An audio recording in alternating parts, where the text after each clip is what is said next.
भाषा और व्याकरण। पढ़िए और समझिए। अनुच्छेद पढ़कर पूछे गए प्रश्नों के उत्तर बोलकर, सुनकर, लिखकर और पढ़कर शब्दों में दीजिए। मंजूला को चॉकलेट खाना बहुत पसंद है। उसकी माताजी डॉक्टर हैं और वे हमेशा उसे समझाती हैं कि ज्यादा चॉकलेट खाने से दांतों में दर्द होने लगता है। एक दिन शाम के समय मंजूला ने अपनी माँ को बताया कि उसके दांत में बहुत दर्द हो रहा है। उसकी माँ ने उसे समझाते हुए कहा, मैंने तो तुम्हें पहले ही कहा था कि ज्यादा चॉकलेट खाने से दांतों में दर्द होने लगेगा। चलो, अब जल्दी से रामू काका को बुलाओ, मैंने पर्चे पर दवाइयाँ लिख दी हैं। काका को कहो कि वे दवाखाने से दवा ले आएं।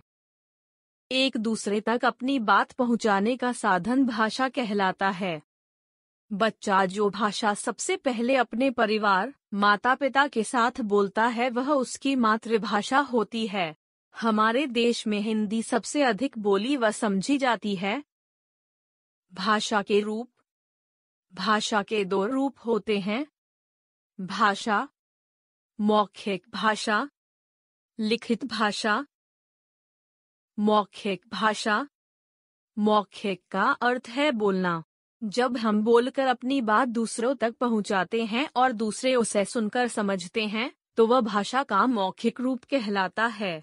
जैसे भाषण देना, टीवी पर समाचार सुनना, गाना सुनना, कहानी सुनना आदि। लिखित भाषा।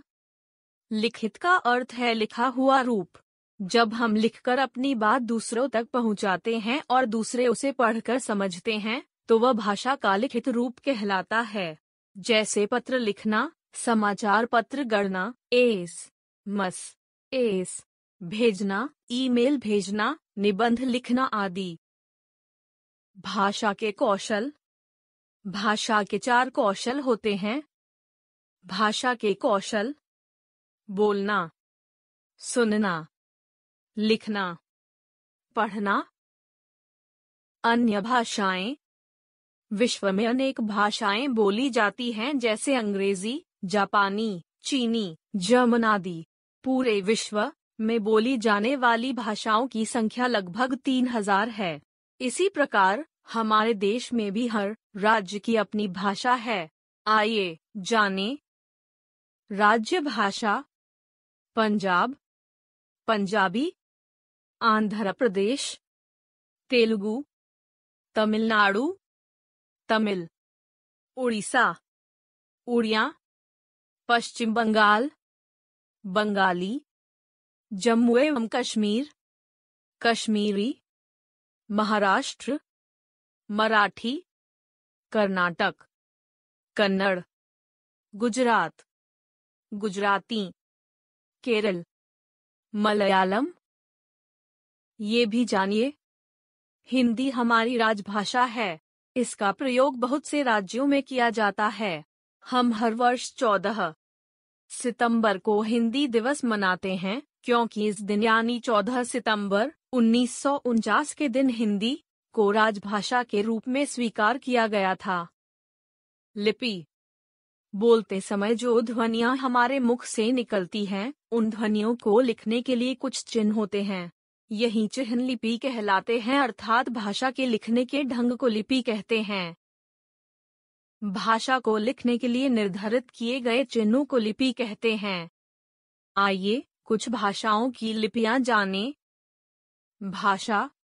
लिपि। पंजाबी, गुरुमुखी, हिंदी, देवनागरी, मराठी, देवनागरी, अंग्रेजी, रोमन, फ्रेंच, रोमन, उर्दू, फारसी, संस्कृत, देवनागरी, बांग्ला, बांग्ला। नेत्रहीन व्यक्तियों के लिए बनाई लिपि को ब्रेल लिपि कहते हैं।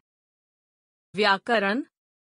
प्रत्येक भाषा को लिखने, बोलने व पढ़ने के कुछ नियम होते हैं। इस आधार पर व्याकरण भाषा के नियमों का ज्ञान कराता है। व्याकरण वह शास्त्र है जो भाषा को शुद्ध रूप में बोलना, लिखना और पढ़ना सिखाता है। व्याकरण के अंग। व्याकरण के 3 अंग होते हैं।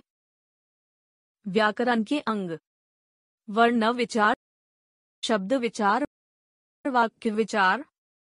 इन तीनों के विषय में हम अगली कक्षा में पढ़ेंगे। अब तक हमने सीखा, एक दूसरे तक अपनी बात पहुंचाने का साधन भाषा कहलाता है। भाषा के 2 रूप होते हैं, मौखिक और लिखित। हिंदी भारत की राजभाषा है तथा इसकी लिपि देवनागरी है।